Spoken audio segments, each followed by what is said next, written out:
Kaya ngayon ay hinahamon ko si Ombudsman Remulla kung seryoso talaga siya sa mga sinasabi niya sa kanyang press release na idadamay niya pati si Martin Romualdez kung magbibigay ako ng ebidensya. Patunayan niya ngayon ang pronouncement niya. Imbestigahan niya ang fraternity Brad at ang kanyang kaibigan na si Speaker Martin Romualdez kung talagang tutupad siya sa tungkulin niya. Imbestigahan din niya si President Bongbong Marcos. Sabi nga ni BBM nung SONA, let's do it right at mahiya naman kayo, hindi po ba? Nananawagan din po ako sa Senado na imbestigahan ang 100 billion insertion ni Presidente. Alam ko po na hindi gagawin ni Ombudsman Remulla ang hamon ko. Pero magaling ang Senado sa investigasyon at ako ay naniniwala na dahil sa kanila, lalabas ang katotohanan. Yung pong listahan ng mga projects, ilalabas ko din kasama ng video na ito. Dahil dito, mas lalong darami ang ipafile na kaso sa akin. Ginagamit ng administrasyon ang buong resources ng bansa para tumahimik ako, para masira ang aking kredibilidad.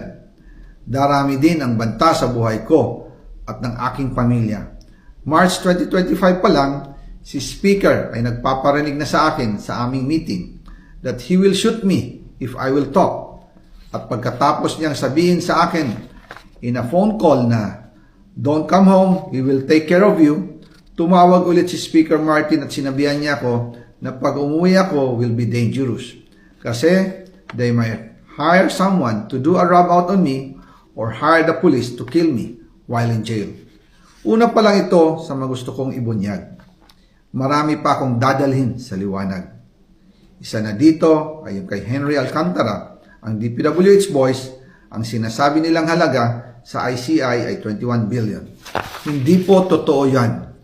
Ang totoong numero ay 56 billion pesos at yung pong halaga na yan ay kay Pangulong Bongbong Marcos at Martin Romualdez na punta lahat. Ilalabas ko po ang buong detalye sa darating na mga araw. Kaunting pasensya pa po.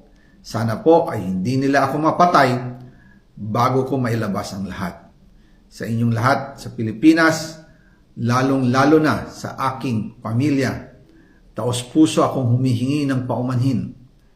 Ginawa ko lang ang utos sa akin, pero ngayon, handa na akong harapin ang lahat. Uulitin ko po, yung pong pera, wala pong napunta sa akin. Dumaan lang po ang pera sa akin para i-deliver kay Speaker Martin Romualdez at Pangulong Marcos.